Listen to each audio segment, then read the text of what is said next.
Okay. Waheguru ji ਕਾ ਖਾਲਸਾ, ਵਾਹਿਗੁਰੂ ਜੀ ਕੀ ਫਤਿਹ। ਵਾਹਿਗੁਰੂ ਜੀ ਕਾ Khalsa. This lecture is going to be in English because this is about introducing a course we are about to offer. We're going to start next month, and here is the link to the course. Uh,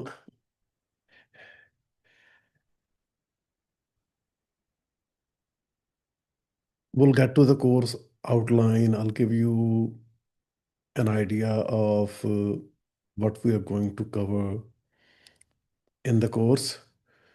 In this session, we are going to have a very brief discussion about the ideas of religion and spirituality, and then how do we understand Sikh spirituality or Sikh mysticism, and how do we understand Sikh spiritual practice, and what is the significance of the Sikh spiritual practice in the modern world. So I will share a PowerPoint presentation with you, some slides, and any questions anytime. Feel free to interrupt me. After I finish my talk, we are going to take your questions then as well. Okay. So before I start with the PowerPoint, just a brief idea. Spirituality is not something new or unique to some specific religious tradition. Throughout the ages, Vedic religiosity, Judaism, Christianity, Islam, Buddhism, other branches of Hinduism, Bhakti movement in India, Sikhi, several Sufi traditions. So we have, throughout human history, we have several spiritual traditions which were either integrated into some religious tradition or were loosely associated with some religious tradition.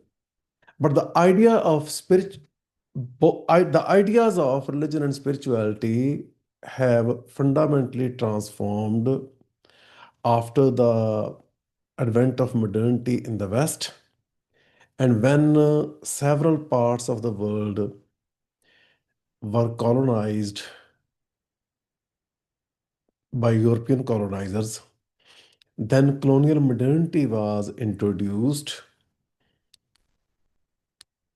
in different colonized communities, or I should say, the colonized communities were coerced into colonial modernity by the colonizers. Now, that is another discussion. What kind of transformations different communities went through? Or do we see some kind of difference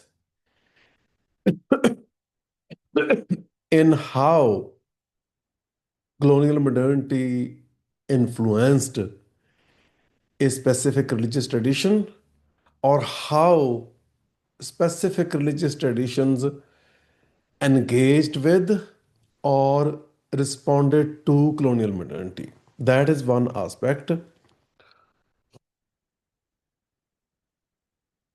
In this talk, that is going to be a peripheral issue.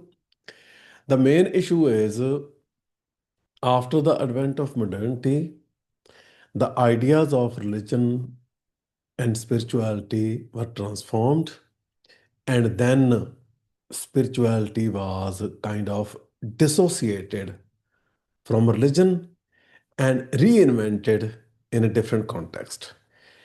In that context, there is a remarkable book, Richard King and Yermi Kret wrote, I think in 2005 or so. It's titled Selling Spirituality. So I am going to begin our discussion by referring to selling spirituality. Let me open this and read a certain section that will give us the context and then we'll switch back. Okay. Uh, First, I want to show you the table of contents of this book. And I strongly recommend this book to all of you. Uh, Selling Spirituality.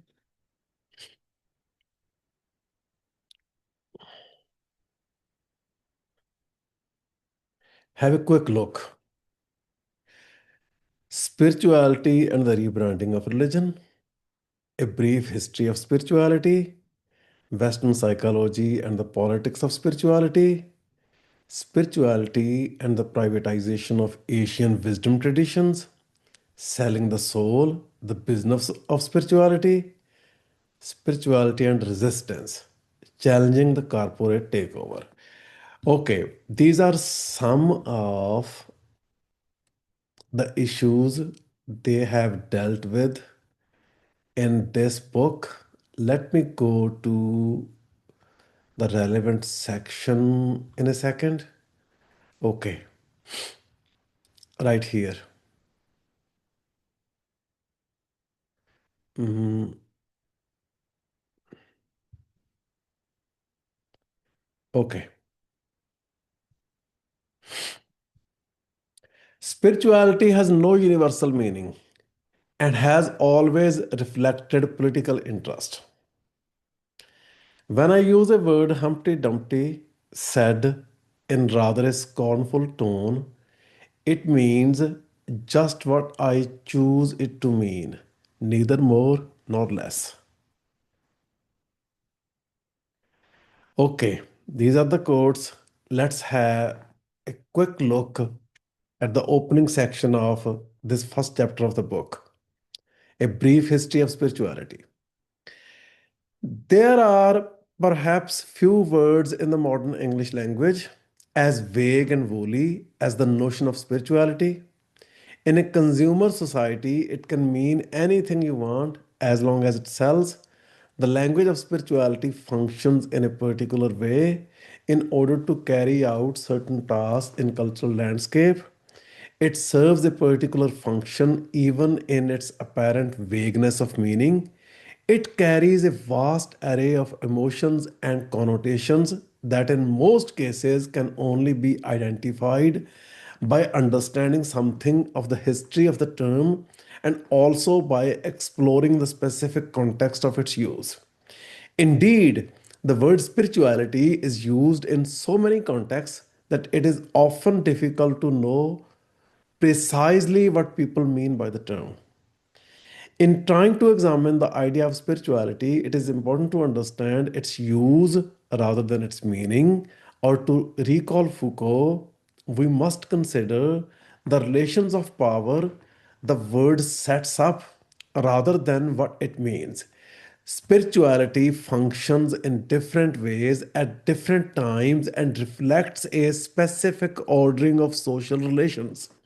It is futile to try to appeal to some reputed authentic meaning of such terms, since, as socially constructed ideas, they are always subject to a variety of contested meanings. Nevertheless, the very explosion of the word in contemporary society reflects an increasing co opting by certain groups within society and a specific order of investments in the social, political, and religious world.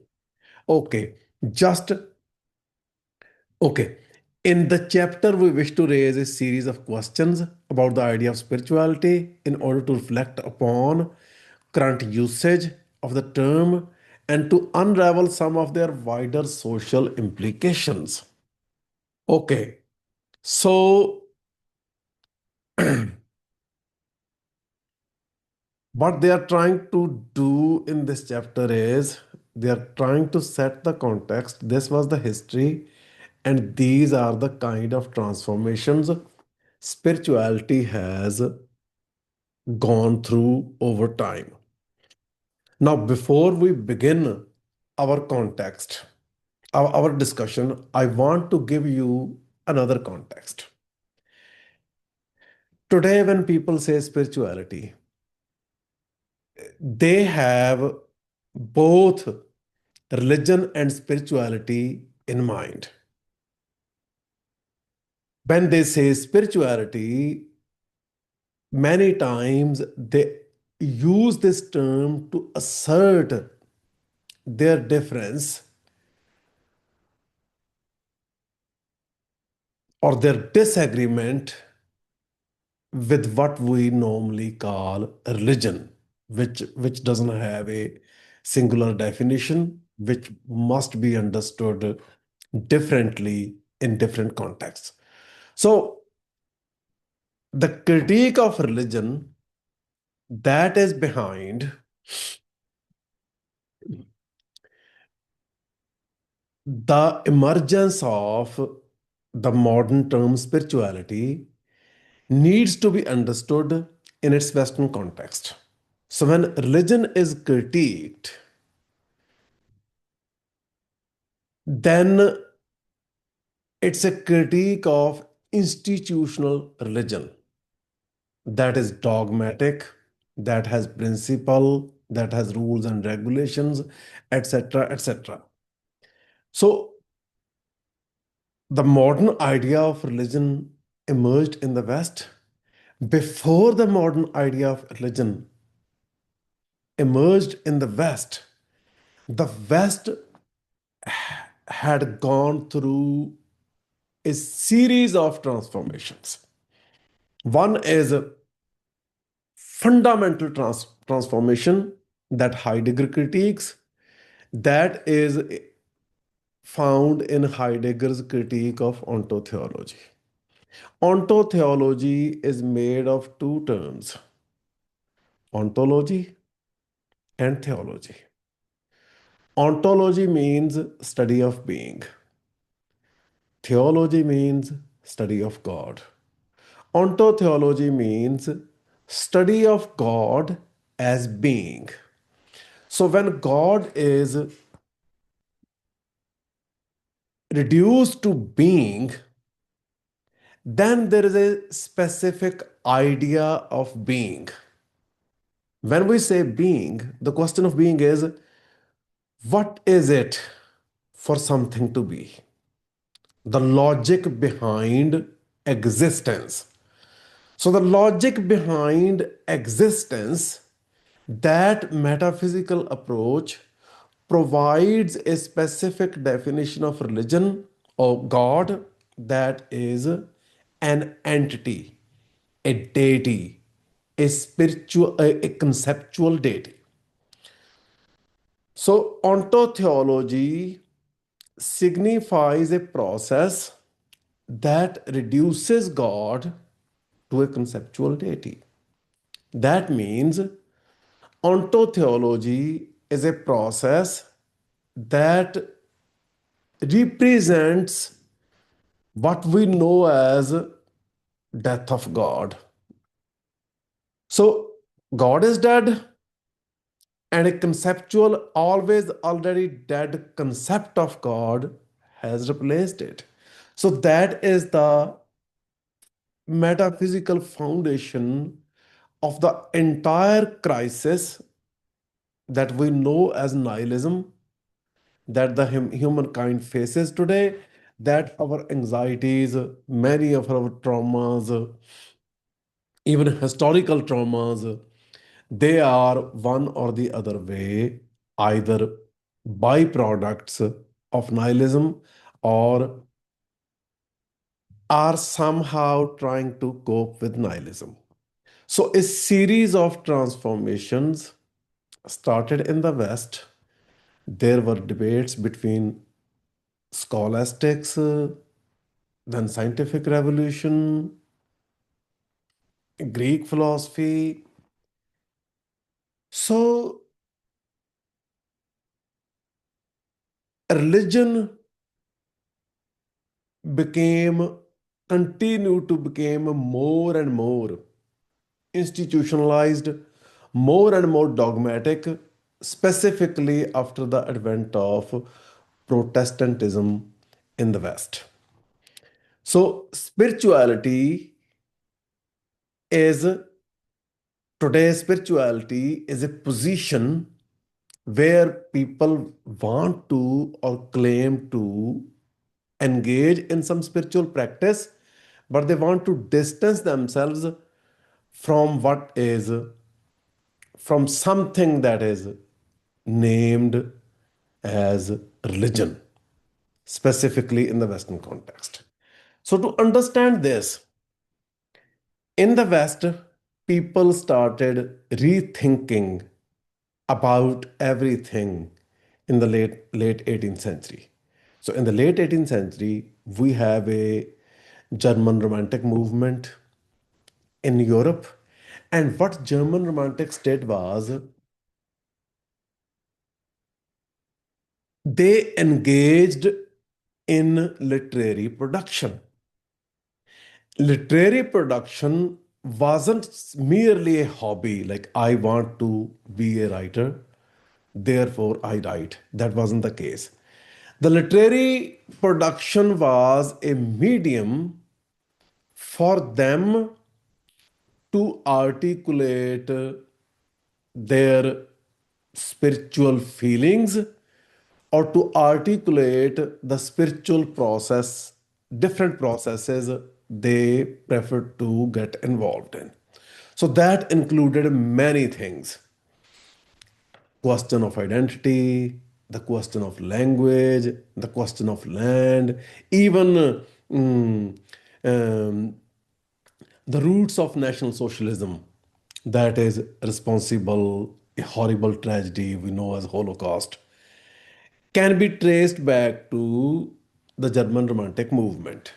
So German Romantics, they started to practice an alternative religiosity through the medium of reading and producing literary works. There's an amazing book by Jan-Luc Nancy and Philip Lecoultre titled The Literary Absolute. The idea behind the literary absolute is that literature wasn't just a means for some other end. It was an end in itself.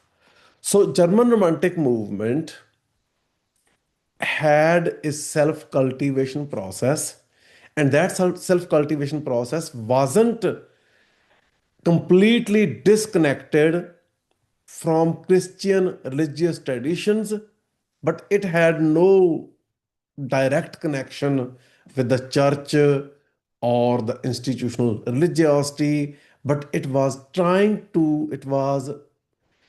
a movement with a variety of efforts to try to articulate their religiosity, the religiosity that was fundamentally spiritual. So that is the context. Now I will share the PowerPoint with you, and that highlights a number of issues that we want to discuss right here. Okay.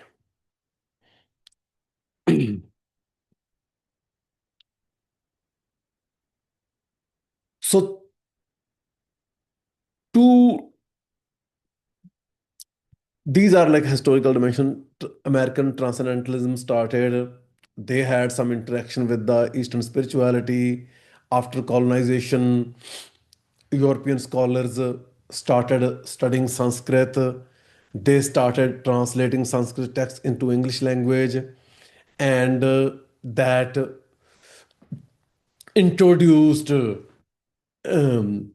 many communities in the West. in Europe and America to the Eastern philosophical and spiritual traditions, and those traditions were somehow functional behind the emergence of American transcendentalism. And then we have yoga. We'll get to yoga later. So, spirituality, if we see spirituality in the Sikh context, there are two ideas of spirituality that are relevant in the present world that we live in, and specifically in the Sikh context. They are relevant in the Sikh context as well. So the first idea is spirituality and well-being. The entire spiritual industry related to yoga is concerned with well-being. But Gurbani is not unconcerned with the idea of spirituality and human well-being. Another is spirituality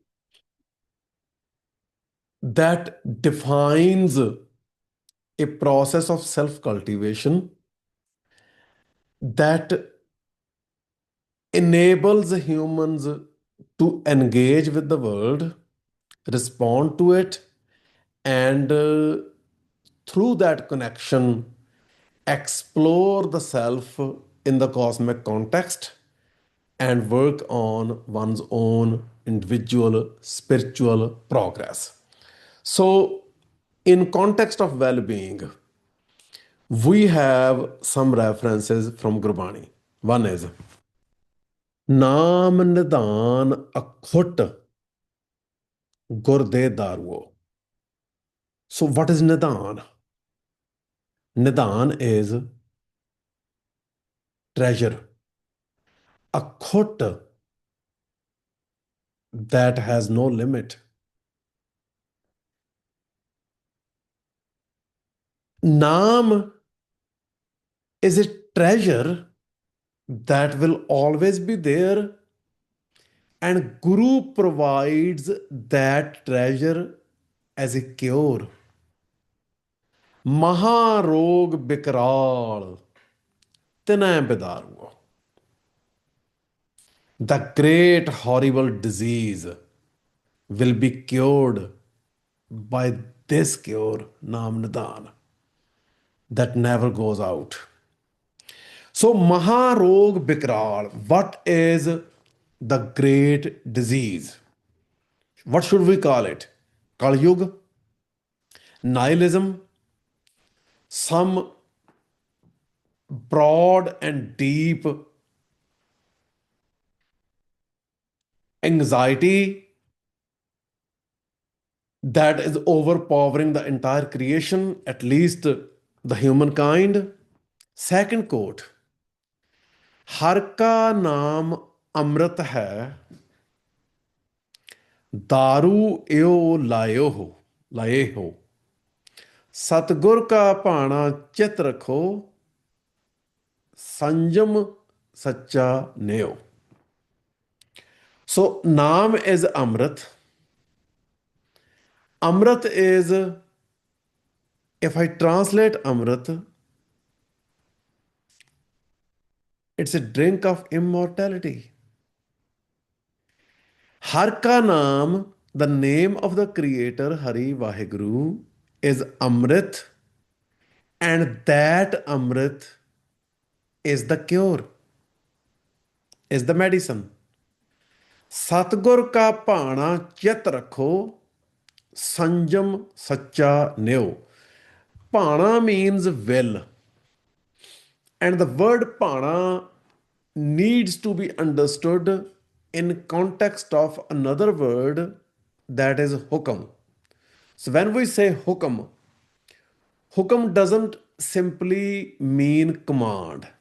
It does mean command, it's in certain context, but hukam cannot be reduced to either command or to give a command.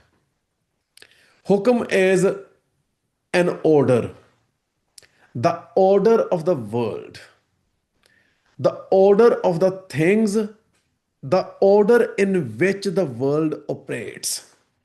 So, Pana is the will, whatever goes on.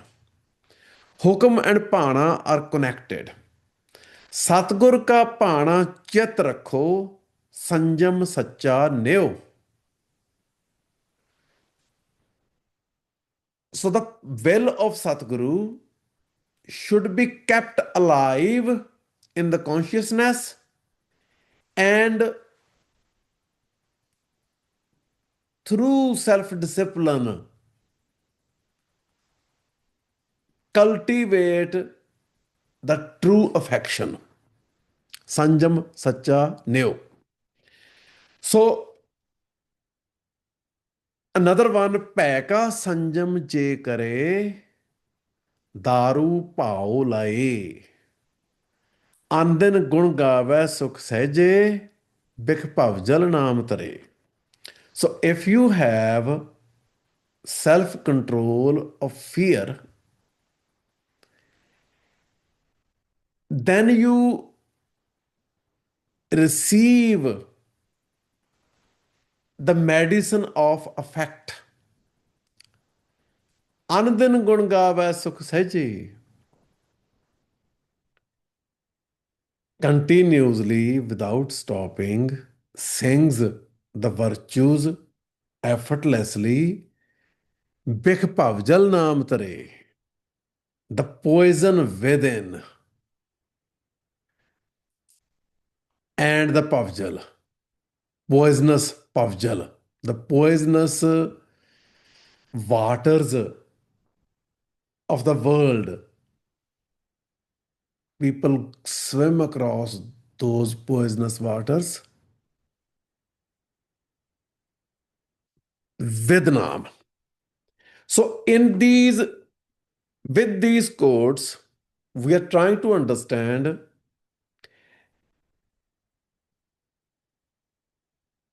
their Gurbani identifies something that we can call disease or trouble, some illness, and Gurban Naam provides the cure.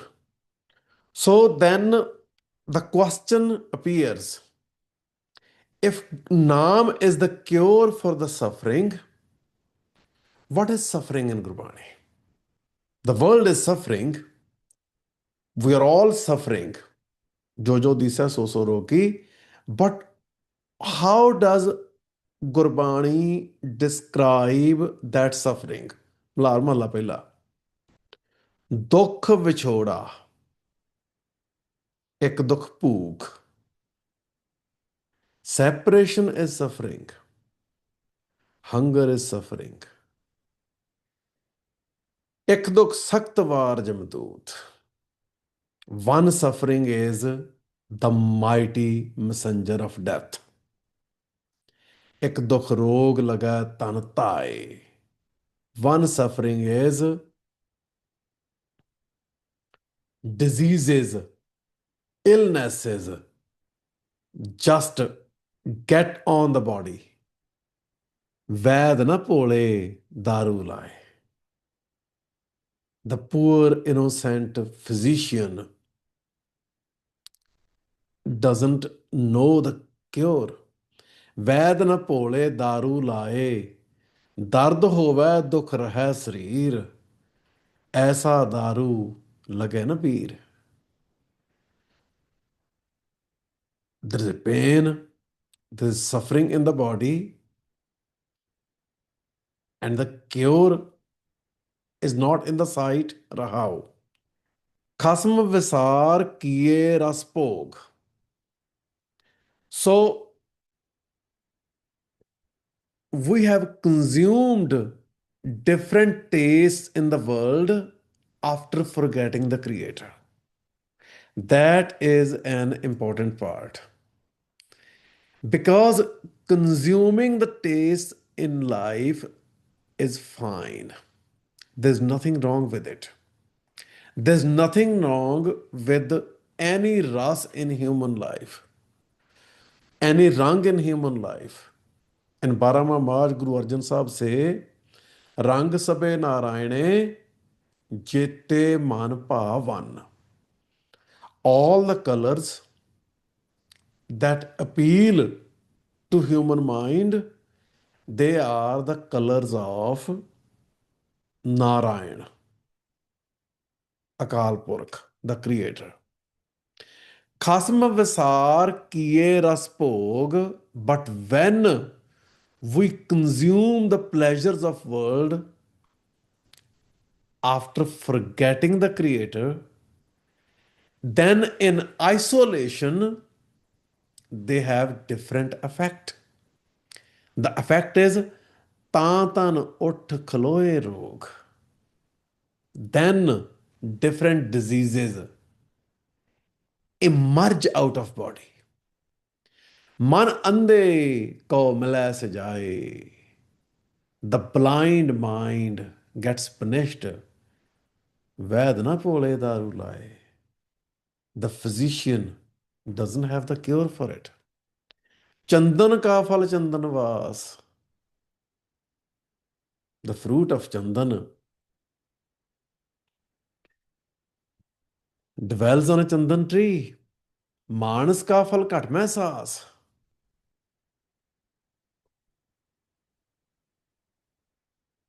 The fruit of a human is having a spirit, having breaths in heart. Saas gaya kaya tal paye. When there are no breaths left, the body starts withering. Taakay pache koi na khaye.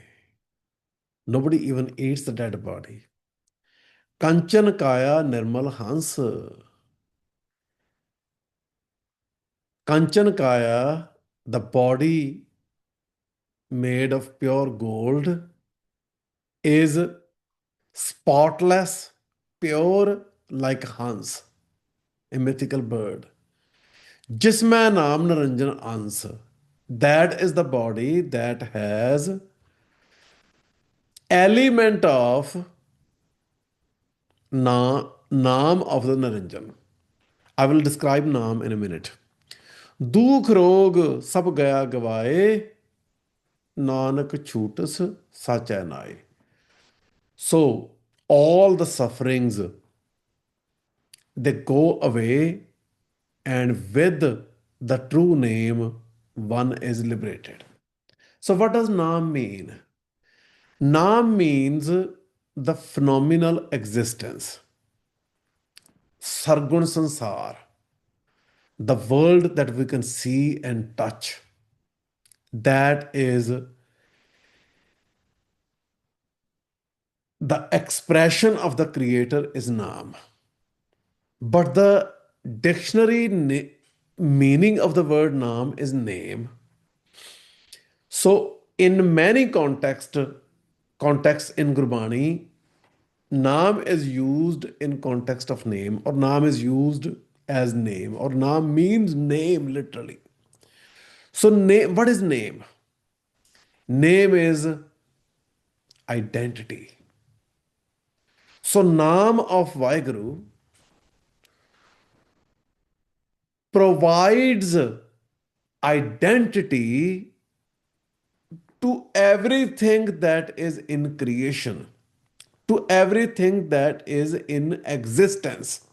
So, Naam is phenomenal manifestation of the Creator, and that phenomenal manifestation provides every part of existence with an identity because the Creator is in every part of creation.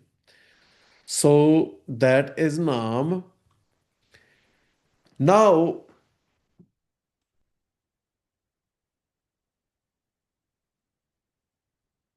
Naam, being one with Naam, two parts of Naam in context of spiritual practice. Naam Japana, Naam Simran. Jap and Simran. I'll get to those. But who does Jap and Simran? Who engages with Naam, who wants to be part of the process of self cultivation? A human being that is alive, a human being that has a body and that has a mind. So, what is the authentic human existence? If you read Bhagavad Gita, the answer would be soul or spirit is the authentic existence because it's immortal. Body is mortal, therefore, it's not authentic. But in Gurbani, body is authentic. Why does Gurbani associates authenticity with body and mind, and why there is no body mind division? We'll get to that. Pipa. Bhagt Pipa ji Shabd. Kayo deval kayo jangam jati. Kayo, body is deva, deval, jangam, jati, caste, everything. कायो धूप दीप नहीं बेदा कायो पूजो पाती. सो काया बहुखंड खोजते नवनिध पाई. With body, in body, we discover many realms and we find the nine treasures. ना कुछ आयबो ना कुछ जायबो राम की दुहाई. Nothing comes, nothing goes. रहाओ. जो ब्रह्मंडे सोई पिंडे जो खोजै सो पावै. पीपा प्रणवै परम तत्त है सतगुरु होए लिखावै. So this is the important line. जो ब्रह्मंडे सोई पिंडे. Pind means dehi, body. Whatever is there in the universe is in the body. Those who seek or explore, they find it. About mind, Gurbani says, E man karma, E man dharma, E man panch tatte janma. The first line, karma means the deeds, good or bad, you have done before in your previous incarnations. Dharma is the path, the religious living. That is the abstract side of the mind, the unconscious, the subconscious. ਇਹ ਮਨ ਪੰਜ ਤੱਤ ਤੇ Janma. But ਪੰਜ ਤੱਤ is fire, water, air, earth, and sky. So human body is made of these five elements. Panch tat. Gurbani says, "E man panch tat te janma." This mind was born because of five elements. So mind's existence is dependent upon the existence of the body. If there is no body, there's no mind.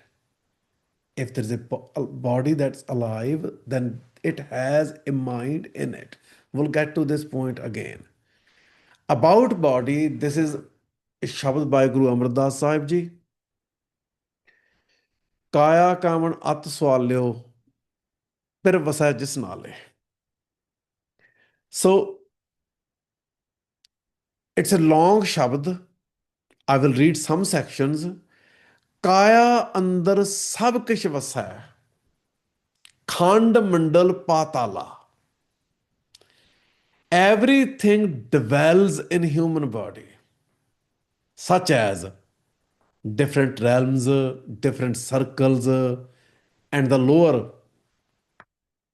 levels of creation of existence. काया अंदर जगजीवन दाता वसै सबना करे प्रतिपाला. The giver who has bestowed life upon us dwells in the body and take cares of everyone, nurtures everyone. So another key line in this shabd, ਗੁਰਮੁਖ ਹੋਵੈ ਸੋ ਕਾਇਆ ਖੋਜੈ ਹੋਰ ਸਭ ਭਰਮ ਭੁਲਾਈ. If the one is Gurmukh, if the one has a Guru oriented consciousness, he or she would explore body, rest is all wanderings going astray. Okay, so Gurbani associates authenticity with the human body. That is before the advent of modernity. After Descartes introduced the modernist discourse, he identified a duality, a division between body and mind. He said, I think, therefore I am. Human beings exist because they have the ability to think. So, two dimensions of this statement. One is, according to Descartes, humankind's ability to think differentiates humans from other animals, from other living beings, and makes humans special. Second is, he is reducing human existence to the faculty of thinking. Third is, he fails to understand the significance of bodily movements, bodily energies. So,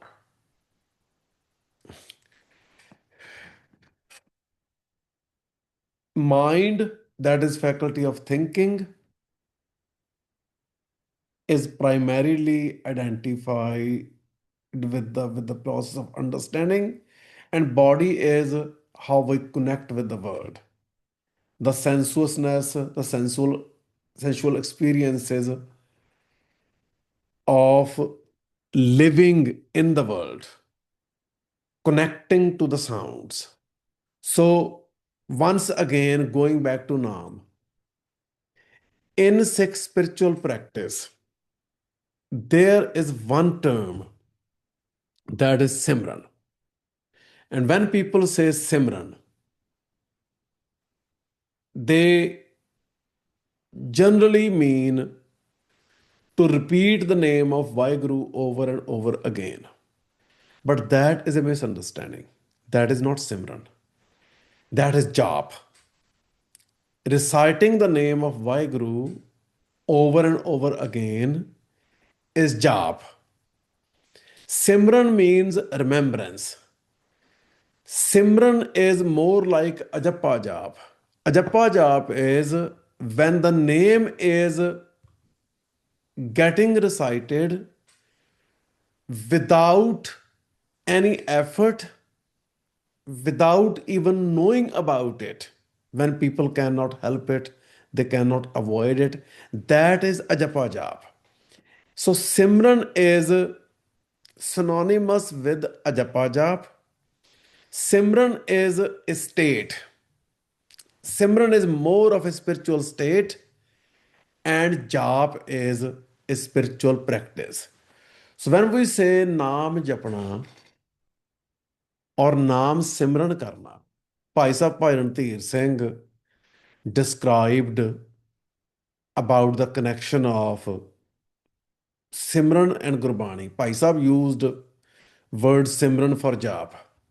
But the insight Bhai Sahib shared about the connection of Simran and Gurbani part is that Gurbani is, it has Paras Kala, the art of transforming metals into gold. So we are some kind of raw metal, our consciousness.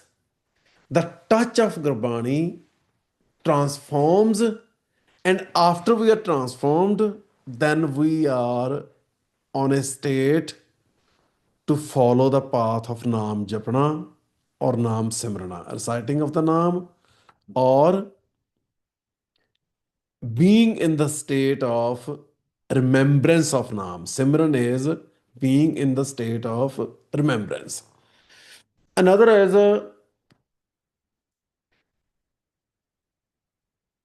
reading Gurbani is connecting with the Amrit.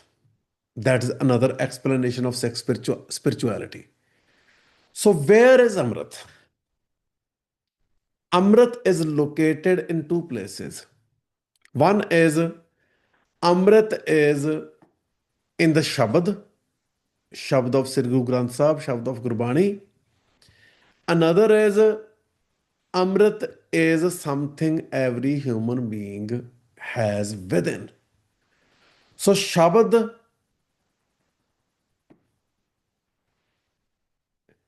awakens the Amrit within. Sant Gurbachan Singh Phindranwale, a head of Damdami Taksal, provided a very, very wonderful description for this process.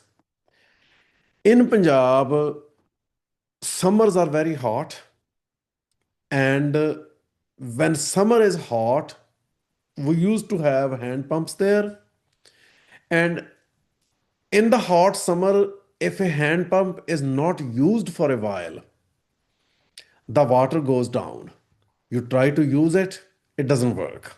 Like people used to place hand pumps in the middle of nowhere on the roadside, that passengers passing by, if they need water, they can stop by and they can drink water. But those hand pumps in summer, they wouldn't bring any water out. So what people did then was they would have little water, like a jug of water. They would pour it inside hand pump from the top and then pump it, and the water will start coming out. So Sant Gurbachan Singh Phindranwale said, Amrit is not something you need to go somewhere to find. It is something you have within, always already there. But it's gone down like the water goes down in the summer in the hand pumps. So the Shabad of Gurbani, when you add from the top, that is Amrit that brings out the Amrit you already have within. So that is another description of the Sikh spiritual process. From this description, what does it mean? Reciting the Banis of Sri Guru Granth Sahib, Nitnem is required from every Sikh, but the Sikhs are expected to recite more Banis, listen to Kirtan, more than Nitnem every day, as much as they can afford. So that is, they are in a process in which the Amrit in the Shabd or the Shabd Amrit awakens the Amrit within, brings out the Amrit within. That is the Sikh spiritual process. So, how does that actually work? In my understanding, sound is central to this process. We connect with Bani with sound. If someone is reading, he or she is producing a sound. of the Shabd of Bani. If they are singing, it's a melodious sound. If I read it, it's my sound. I can read the sound of Shabd through my sound. And so, sound is something bodily. Sound is the connection. Now, what is sound? Panch Sakhi Mil Mangal Gaya, Anhad Bani Naad Vijaya. So, sound is some spiritual achievement. There's a specific sound that people start to hear that is unstruck, that is limitless, and that is also an achievement after being on the path of Sikh spiritual practice.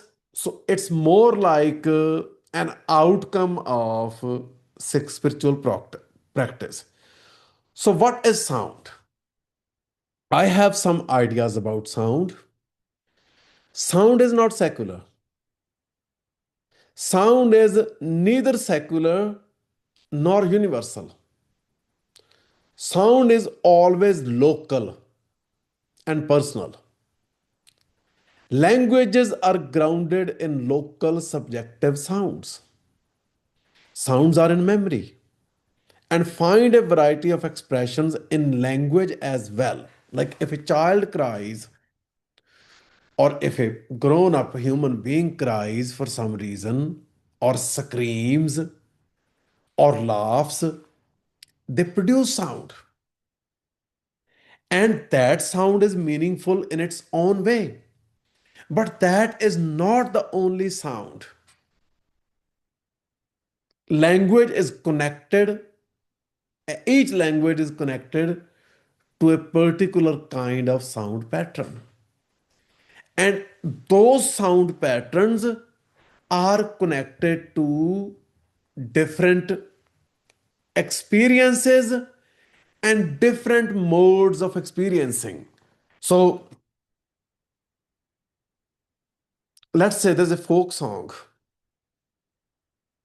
Everything is in the sound when you sing a folk song. You translate that folk song in another language. Let's say translate a Punjabi folk song in English language and then read it, it will lose the sound. It will acquire a new sound. So when sound is gone, then the connection is gone. So sound is a medium to establish connection, but sounds are specific. So I am going to play some videos before you that show us a variety of sounds. I am trying to say sounds are religious. Sounds belong to different religions. There are Hindu, Muslim, Sikh, Christian, different kinds of sound in the world. And I am going to play those sounds before you, and then we will talk about those sounds. Listen to this sound. This is reciting of Mandukya Upanishad. So, in my words, this is a Hindu sound. Look.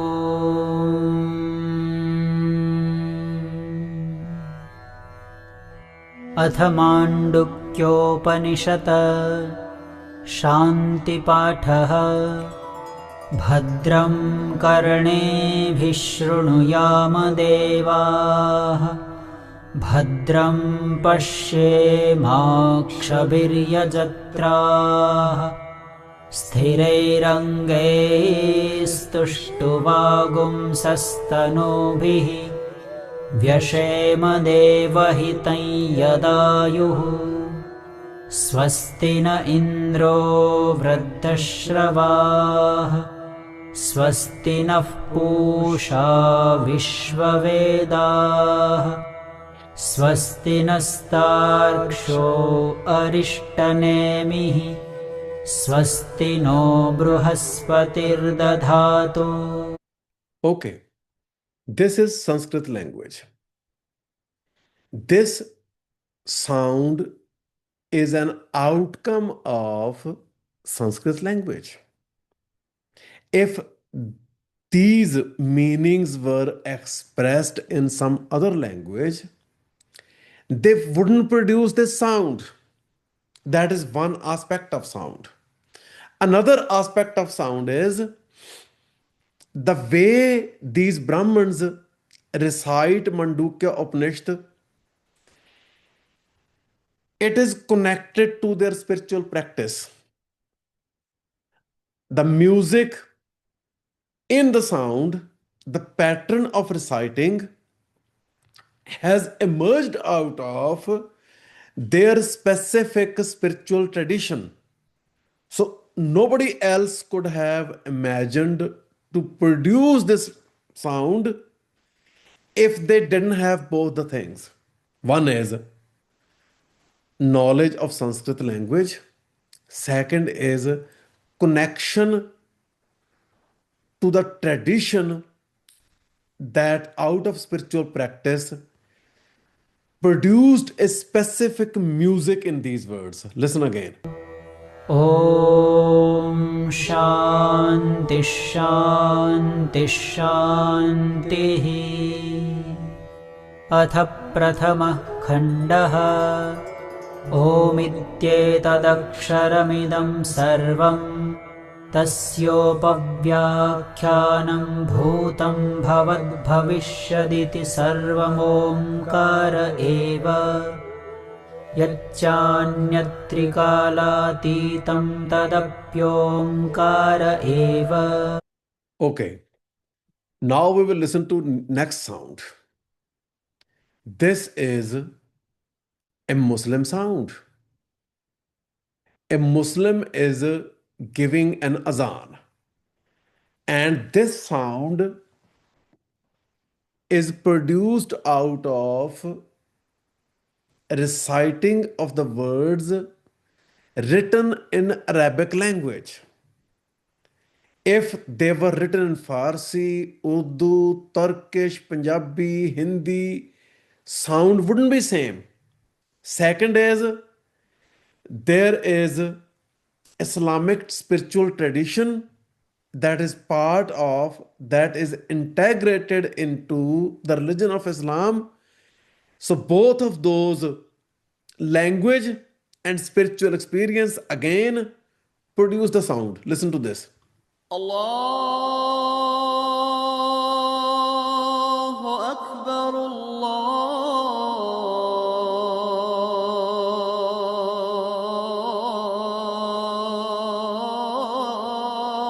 أكبر الله أكبر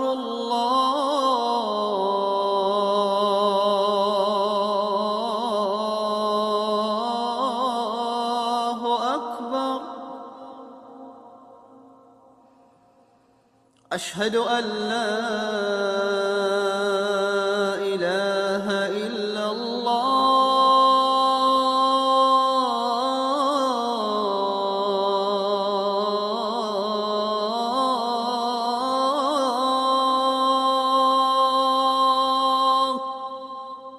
Okay.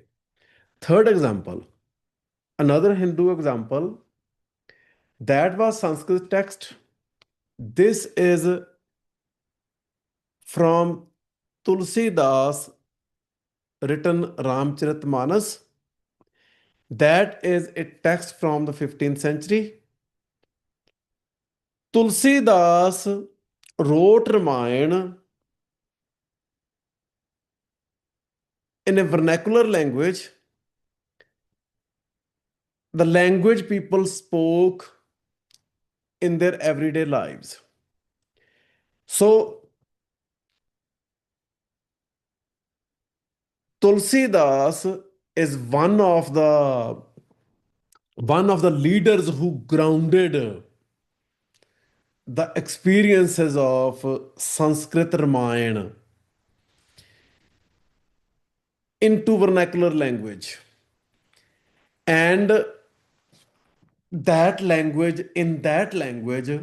people who are devotees of Ramchandar,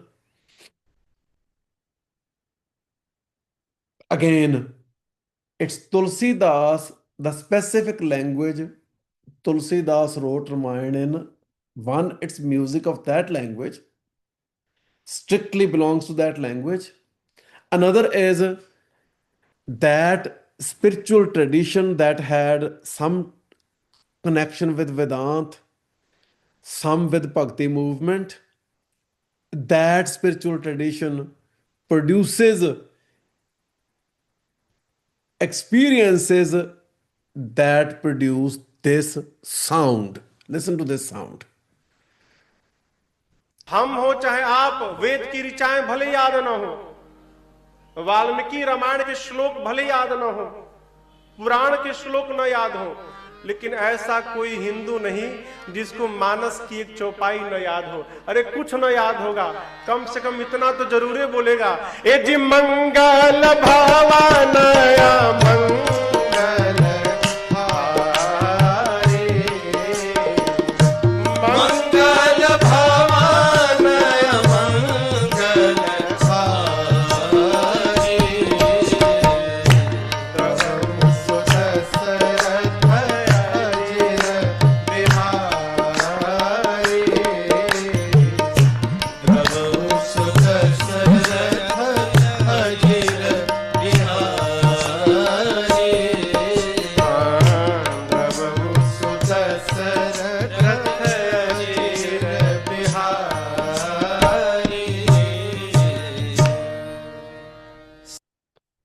हम हो So, if you look at the audience in the video, there's a shared experience. The sound is the shared experience of the singer and the audience.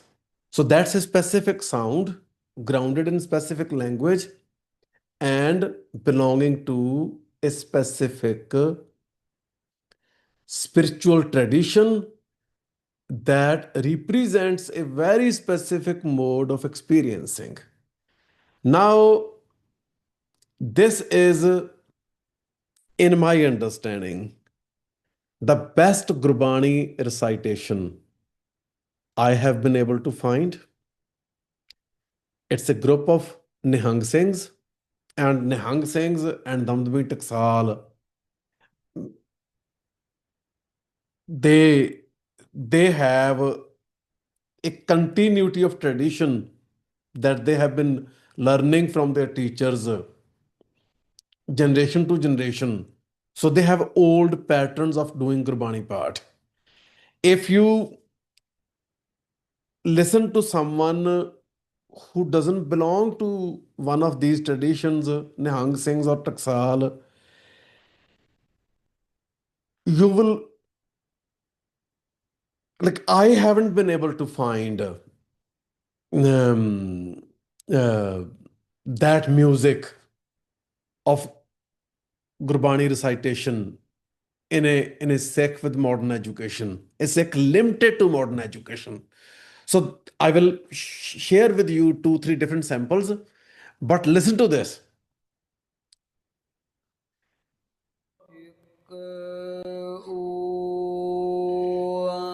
ਓੰਕਾਰ ਸਤਿਗੁਰ ਪ੍ਰਸਾਦ ਸ਼ਲੋਕ ਮਹੱਲਾ ਨਾਵਾ ਗੁਣ ਗੋਬਿੰਦ ਗਾਇਓ ਨਾਹੀ ਜਨਮ ਅਕਾਰਥ ਕੀਨਾ ਆਹੁ ਨਾਨਕ ਹਰਿ ਭਜ ਮਨਾ ਜਿਹ ਬਿਦ ਜਲ ਕੋ ਮੀਨਾ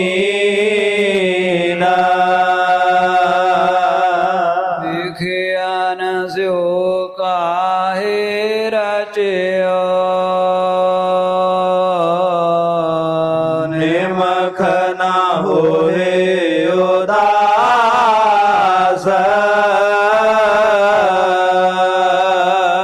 ਕਹੋ ਨਾਨਕ ਭਜ ਹਰ ਮਨਾ ਪਰੈ ਨਾ ਜਮ ਕੀ ਫਾਸ ਨਾ ਪਇਓ ਹੀ ਗਇਓ ਲਿਓ ਜਰਾ ਤਨ ਜੀਤ ਕਹੋ ਨਾਨਕ ਭਜ ਹਰ ਮਨਾ ਔਧ ਜਾਤ ਹੈ ਬੀਤ Okay, so in this part, the sound is produced by the Shabd of Gurbani. The Shabd of Gurbani produces the sound in the first place, and the tradition has preserved that sound. How to read it? The Sikh spiritual experiencing can be seen and felt, can be heard from the sound of this Gurbani part. It's very important. Like if it's like there's nothing normal about it. It's very special reading. So this sound is the sound of Sikh spiritual practice. The sound of Gurbani and the Sikh spiritual experience combined when they recite Gurbani in a particular pattern, in a particular pace, they engage with the Shabd of Gurbani. So the experience that the Shabd of Gurbani produces in them is communicated through the sound they produce when they recite the part of Gurbani. Another recording is from 1930 by Santa Singh, Asa Ki War. War poetry traditionally in Punjabi is poetry of battle accounts. Look at any war out of Sri Guru Granth Sahib. It's about battle accounts. Chandi di war, Najabud di war, many wars. And the Vara in Sri Guru Granth Sahib, Guru Sahib have mentioned, like on top of Asa Ki War, you say, Tunde Asraje ki tuni gavni. So there was a Tunde Asraje ki war already there in Punjabi folk that had a singing pattern, and Guru Nanak Sahib say, sing Asa Ki War on that singing pattern. Asa Ki War is not a battle account, but it is certainly about the battle that people fight within, like Guru Gobind Singh Ji wrote, Mukte Har Chit Mein Judd Bichare. That Judd has two meanings. One is actual battlefield where you actual fight with the swords or other weapons. Another is Judd with Kam, Krodh, Lobh, Moh, Hankar. Asa Ki War represents the Judd with ritualism, the violence of ritualism. But so how it must be sung? The energy of the struggle, the energy of those forces, the energy that the Sikh confronts those forces, Kam, Krodh, Lobh, Moh, Hankar, that is a battlefield energy. These days, you listen to Asa Ki War, you won't see that energy in many ragis. But Bhai Santa Singh was one ragi in the sixth tradition that can be like I don't have complete Asa Ki War, but I found this clip. So there is a sample singing of Asa Ki War, but in the sound you feel different kind of energy. Listen to this.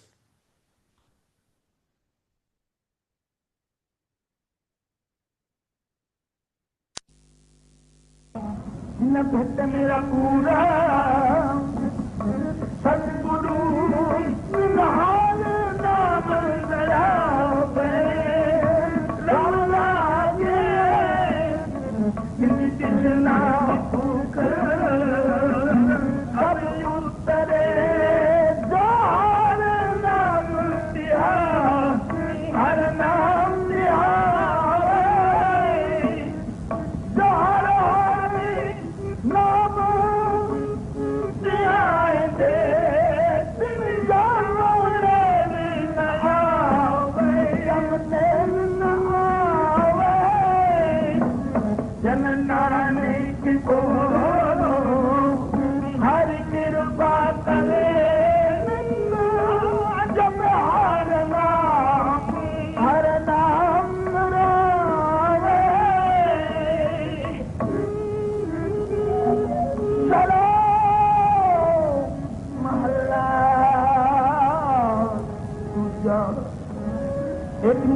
Gelageda, Nanda Sitandi the Sadire Sumai, Sinekana Karmane Mande Manda Hoy, Akena Kiye, Jao, Likvaro, Salam, Jawab Doe Kare.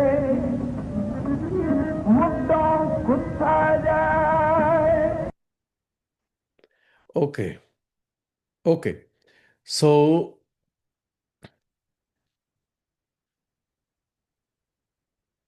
this entire discussion we had was what is Sikh spirituality? I have given you a brief overview, but in the course that I am going to teach on Vancouver Institute of Interdisciplinary Studies, we will explore this idea on different levels. Let me share with you the details of the course, and then we will connect to what we have covered in the talk before here. First week introduction, religion versus spirituality on experience, the spiritual attitude. Professor Puran Singh in Spirit Born People added a chapter called the spiritual attitude. It's like without spiritual attitude, it's not possible to authentically engage in a spiritual practice because what does the spiritual attitude requires? Be victorious over death, stay above the influences of Kam, Krodh, Lobh, Moh, Ahankar, a sense of tyag, renunciation, not indulging in home, a Vismadhi connection, a wondrous connection with the world around. Those are some of the features. In this lecture, we'll fully explore what are the features.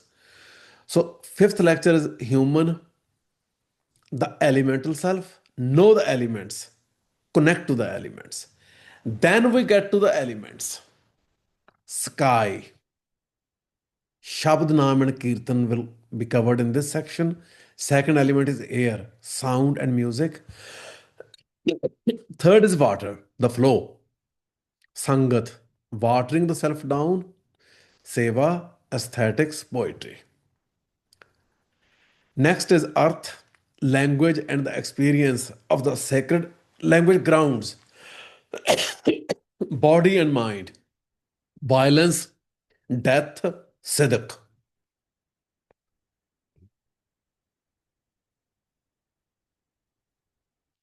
Final one is the fire, modernity and the states of human consciousness, making of the modern human. That is the fire in the negative sense, conflicts in the modern world, anxieties, traumas, and depression. This is the destructive fire.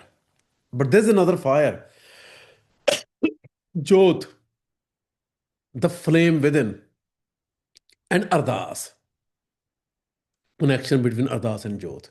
Then Nitnem, Gurdwara, and conclusion. So this is the course.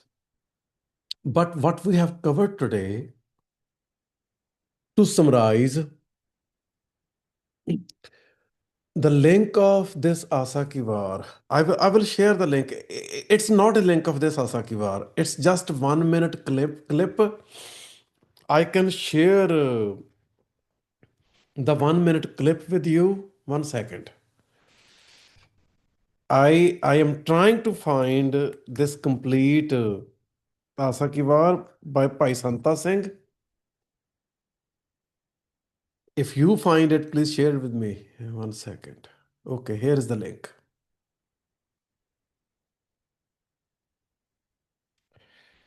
Okay, here is the link to this Asakivar.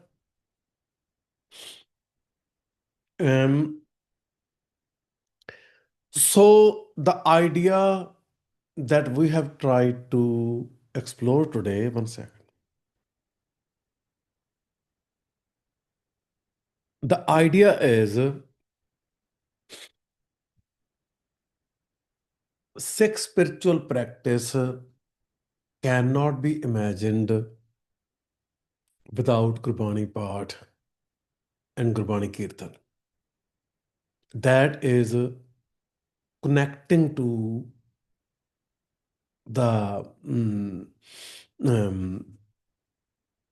Shabad in the first place.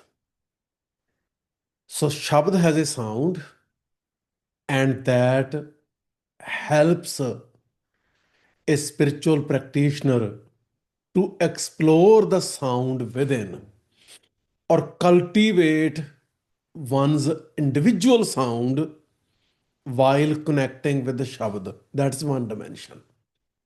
Second is Ardas. Ardas is like, I am not able to do anything. I do not want to make any claims. I want to be part of the process, and the process is called Hukam. So I want to be in the Hukam and Pana, and then the Creator can make me do whatever. Whatever is the Hukam would be fine. And whatever the Creator makes one do as a result of Ardas is Seva. So Seva doesn't have any specific category. It's an expression of total unconditional dedication. So Seva is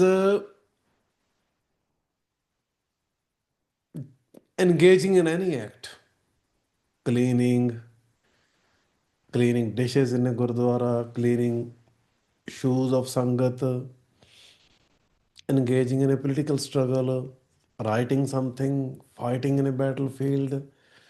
All these acts I have mentioned and I haven't mentioned, they are they fall in a broad category we know as Seva.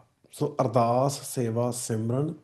Simran is an outcome of Jap, that is reciting the name of Vaheguru over and over again, that is Jap. And Simran is more like a Japa Jap. So everything is there, the entire process is there because of sound. There are all kinds of sounds, disturbing sounds, upsetting sounds, and pleasing sounds. So the sound we have shared with you, like the Gurbani part by Gani Pirbal Singh Nihang, that sound, where does that come from? In Sikh terms, Gurbani Abhyas. Abhyas means practice. So Gurbani Abhyas is Sikh spiritual practice. So that is it. Just a brief introduction. I wanted to give you what will be covered in this course. And when we teach this course, we are going to connect with different processes of violence as well. What is the significance of Sikh spirituality in context of violence, traumas, genocides? Like when people face violence, traumas devastate them. Violence is violence shatters our entire world. If there is a family of five and four members of family were burnt alive by putting burning tires around their necks, and one member survived, that member is not just the one unfortunate human being who experienced a loss. That individual has been through an trauma that is hard to even describe, that's hard to even comprehend. So violence inflicts upon us unimaginable, unthinkable kind of traumas. How to handle those? Sex spiritual practice enables people to deal with the traumas and walk them through the traumatic experiences. I mean, ਸੀਸ ਤੇ ਆਰਾ ਚੱਲ ਰਿਹਾ ਹੈ. I mean, people's children cut into small pieces, put in the laps of the mothers. All traumas that we cannot even comprehend. That is life. Life is full of conflicts and challenges. And discursive violence also creates several kinds of anxieties, different kinds of traumatic experiences, in some cases, in many cases, I should say, discursive violence enables physical violence. Therefore, the roots of the traumas, historical and individual traumas people go through, they are grounded in some kind of one or other kinds of discursive violence. So, Sikh spiritual practice enables the Sikhs to maintain their composure, their sidq, their fortitude in face of several kinds of traumatic experiences and the anxieties we all face on daily basis. So these are the kind of topics we will explore through this course. If you have any questions, I'll be happy to address. Waheguru ji ਕਾ ਖਾਲਸਾ ਵਾਹਿਗੁਰੂ ਜੀ ਕੀ ਫਤਿਹ.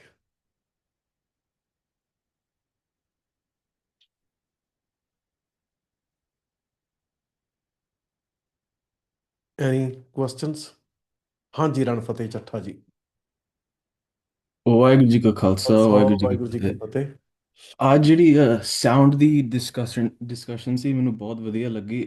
I have I guess a couple questions specifically ਜਦੋਂ translation ਦੀ ਗੱਲ ਕਰਦੇ ਆ So if I understood the discussion correctly, like sound is related to language, and when when we hear a language or sound, it's something that is fundamentally untranslatable. That sound, ਜਿਹੜਾ Sangeeta in a particular language, you can't really translate it, and it contributes to fundamentally different spiritual experiences. ਜਿੱਦਾਂ ਤੁਸੀਂ ਦਿਖਾਇਆ, the Hindu, Muslim, Sikh.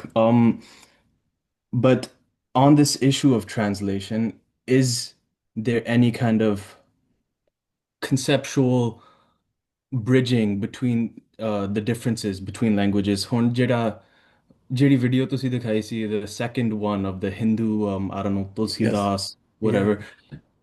For me, ਉਹ ਜਿਹੜੇ sound ਸੀਗੇ, there was a lot of kind of relationship between that and the sound that I hear every day in a gurdwara, right? Because the music of the instruments, it seems to Just instruments. just the Patterns are very instruments. different. ठीक है. So it still, when it comes to the language or the sound of the language itself, that is not something that can be translated as far as your understanding. Okay, two parts about the sound first. One is sound in Sikh context, in the first place, belongs to the Shabd of Gurbani. That's one part. Second part is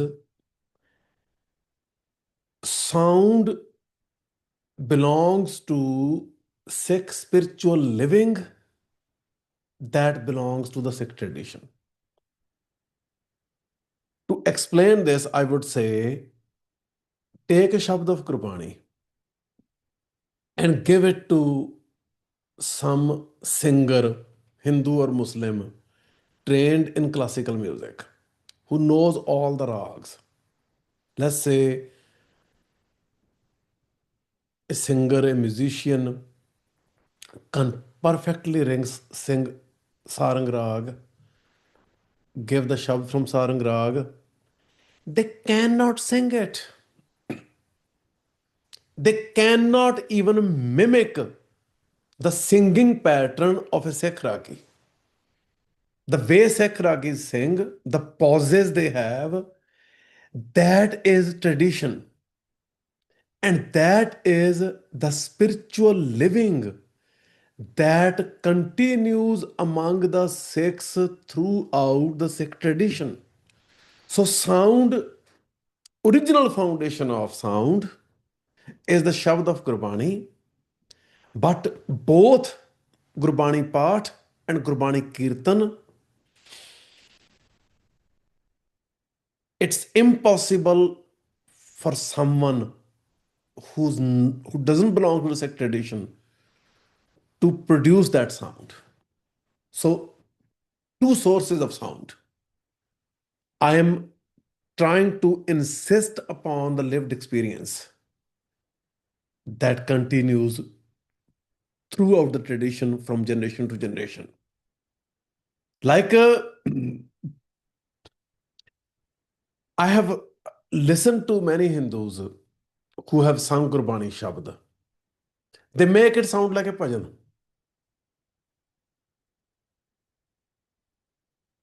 Many others make it sound like Drut Khyal.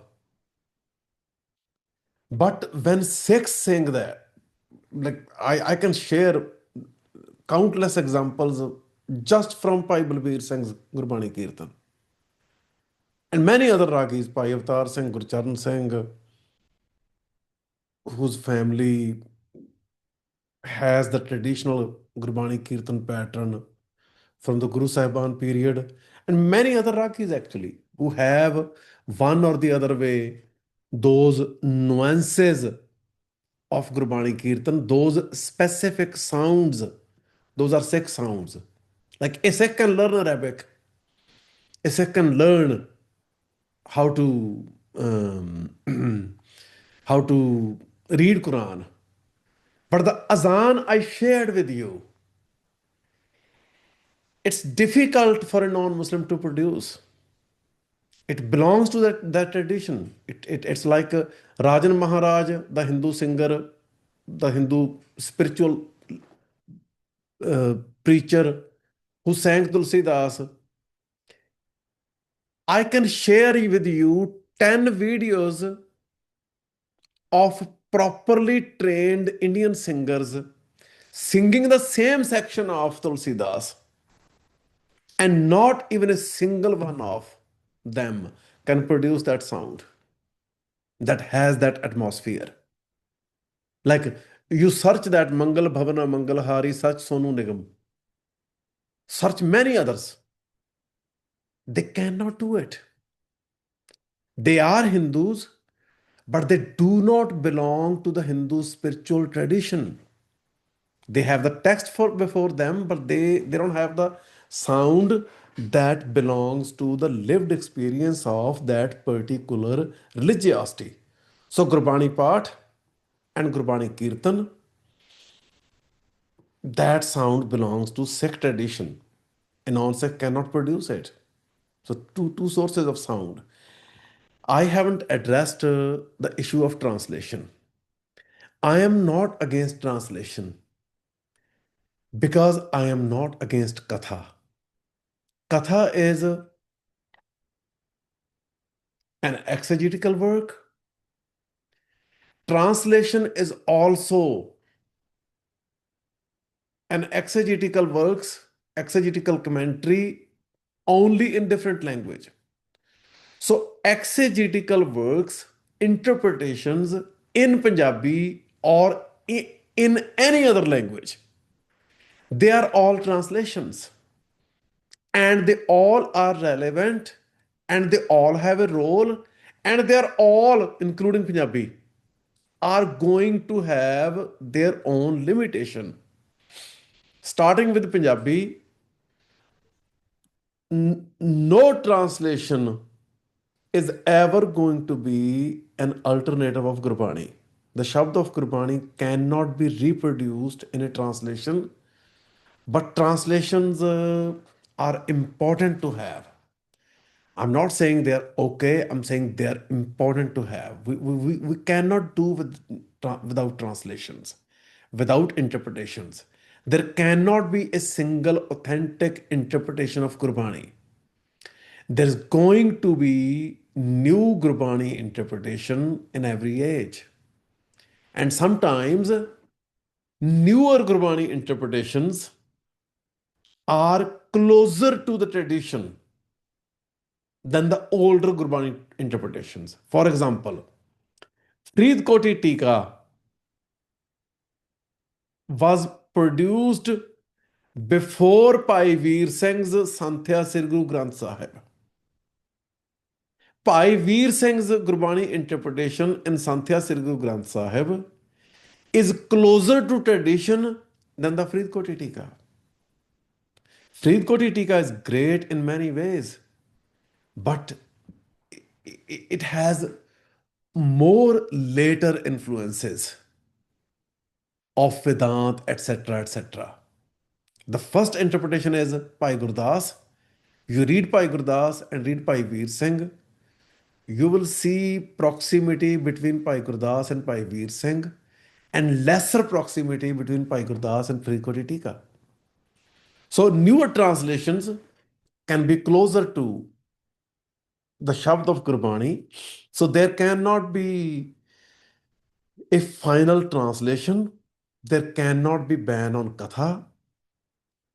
Interpretations are going to be there. A Sikh, every Sikh is supposed to read Gurbani on his or her own. And so did I address your question?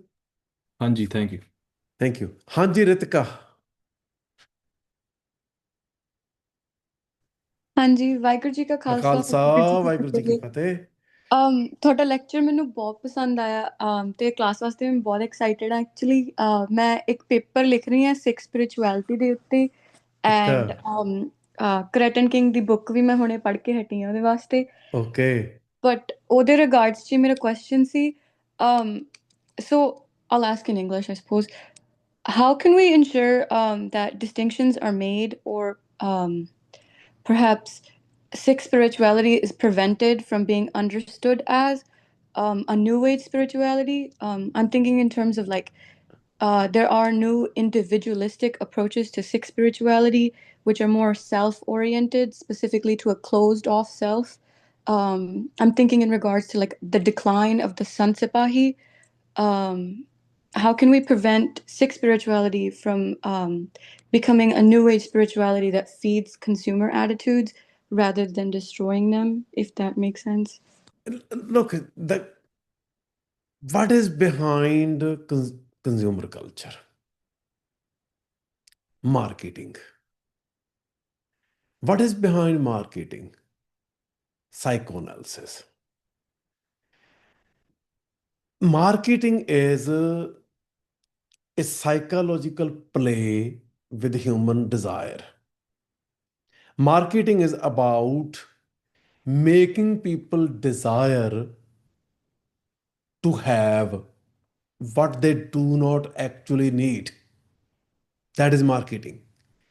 So, marketing is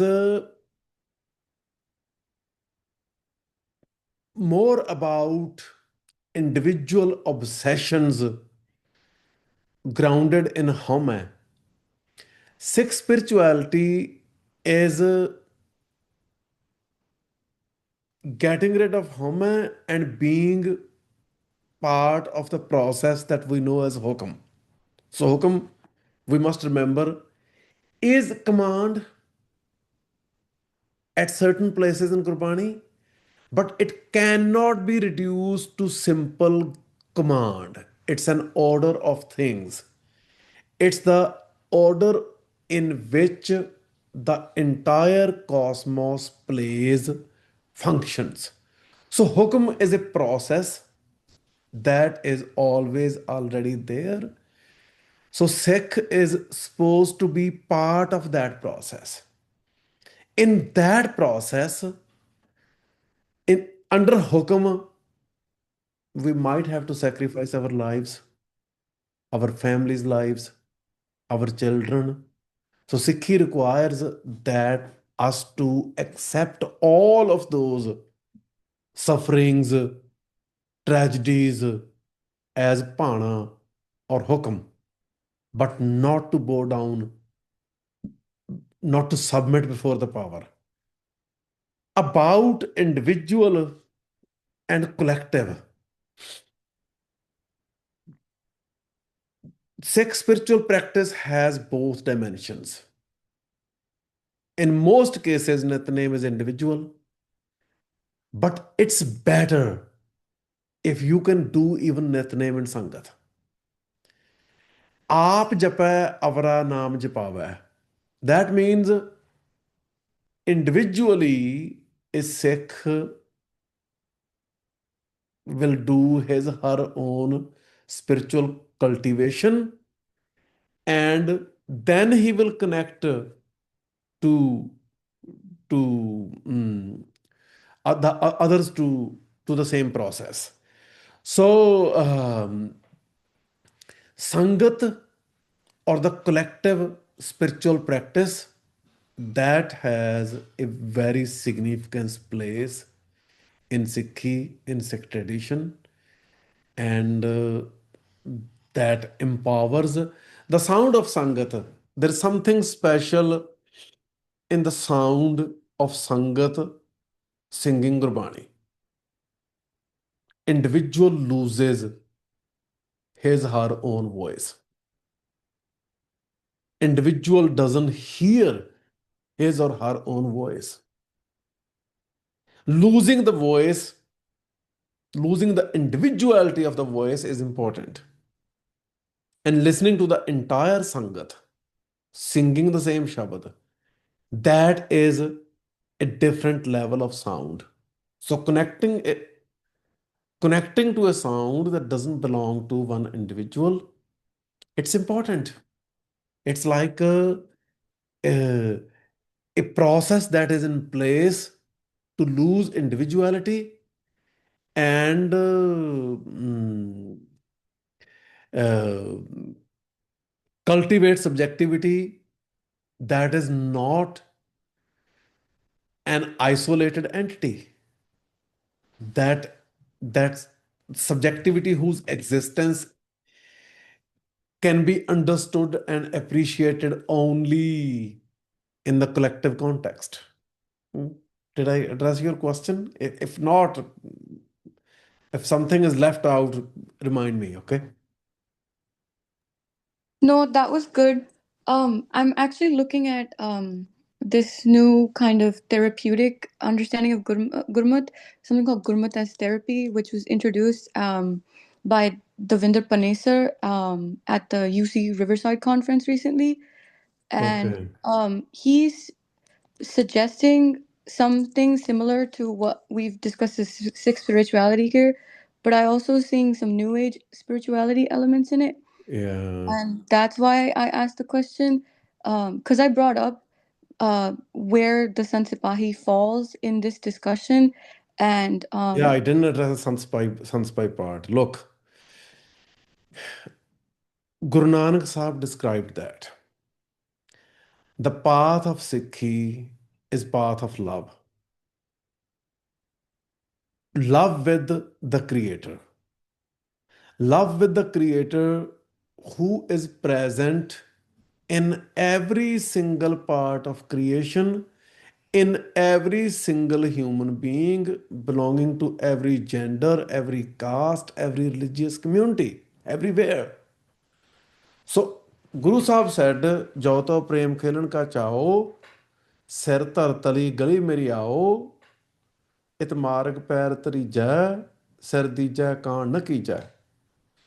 If you have the passion to play the game of love, come in my street with your head on your palm. Once you put your foot on your path, do not hesitate in giving your head.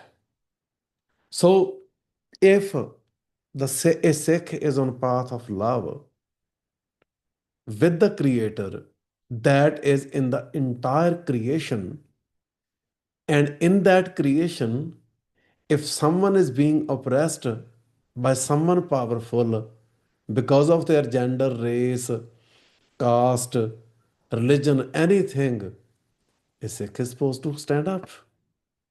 And if a Sikh stands up, the oppressor might be more powerful.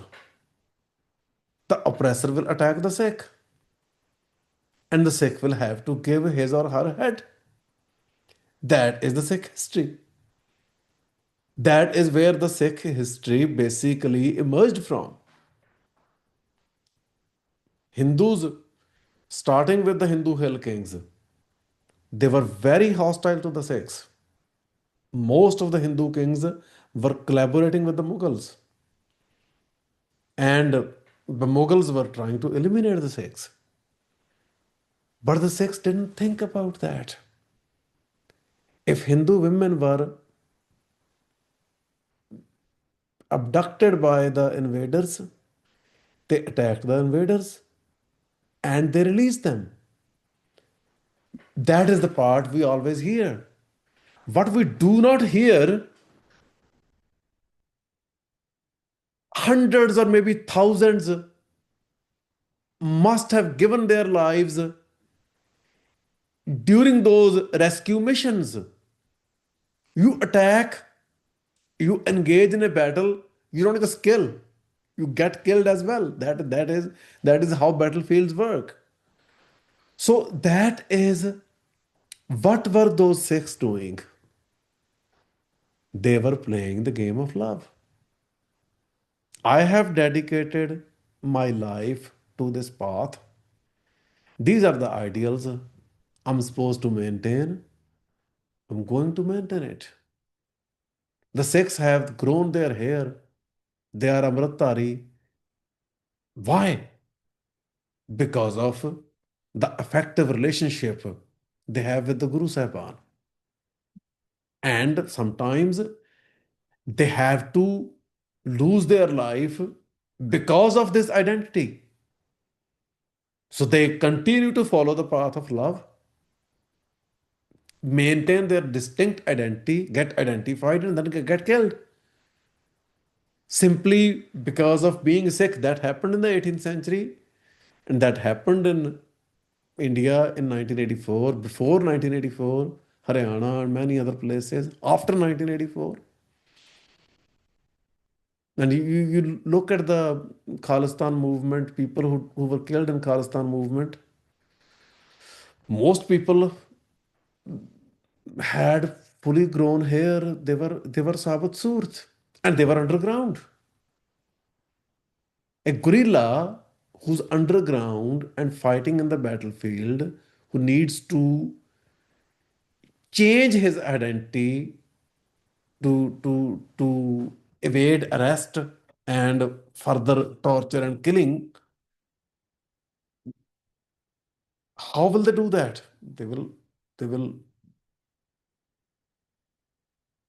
They used many other tactics, but most of them did not compromise Sikhi. So that's being on the path of love. So Sant Spy is not a dimension of Sikhi that one can pick or one may or may not pick. It's essential to Sikh. Without following the idea of Sant Spy, a Sikh cannot connect with Gurbani. A Sikh cannot be on the path of Sikhi. That's a kind of requirement. Being victorious over death is one of the basics of Sikhi.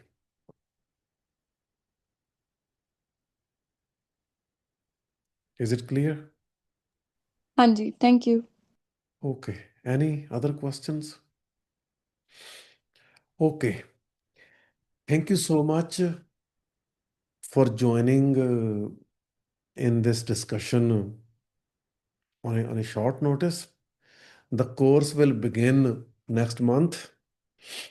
The course always has a fee, which is not a condition, which is a requirement.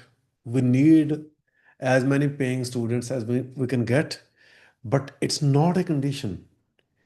If you are willing to learn, sorry, and want to join the course, just email me. We always have more than half the students from here and from Punjab who cannot afford fees. So fee is not a condition. Join us, but attendance is a kind of condition. You are supposed to be in the class, in the live sessions, unless you have something you cannot avoid. In that case, after every session, we upload the lectures the same day. If you are enrolled in a course at Vancouver Institute, you click on my account on the website, and there you will have access to all the courses, to the recordings of the lectures from all the courses you are enrolled in. Thank you so much. I'm looking forward to you to join us in this course. ਕੋਈ ਵੱਧ ਘੱਟ ਗੱਲ ਕਹੀ ਹੋਵੇ ਕਿ ਮਹਾਰਾਜ ਜਾਚਕ ਵਾਹਿਗੁਰੂ ਜੀ ਕਾ ਖਾਲਸਾ ਵਾਹਿਗੁਰੂ ਜੀ ਕੀ ਫਤਿਹ।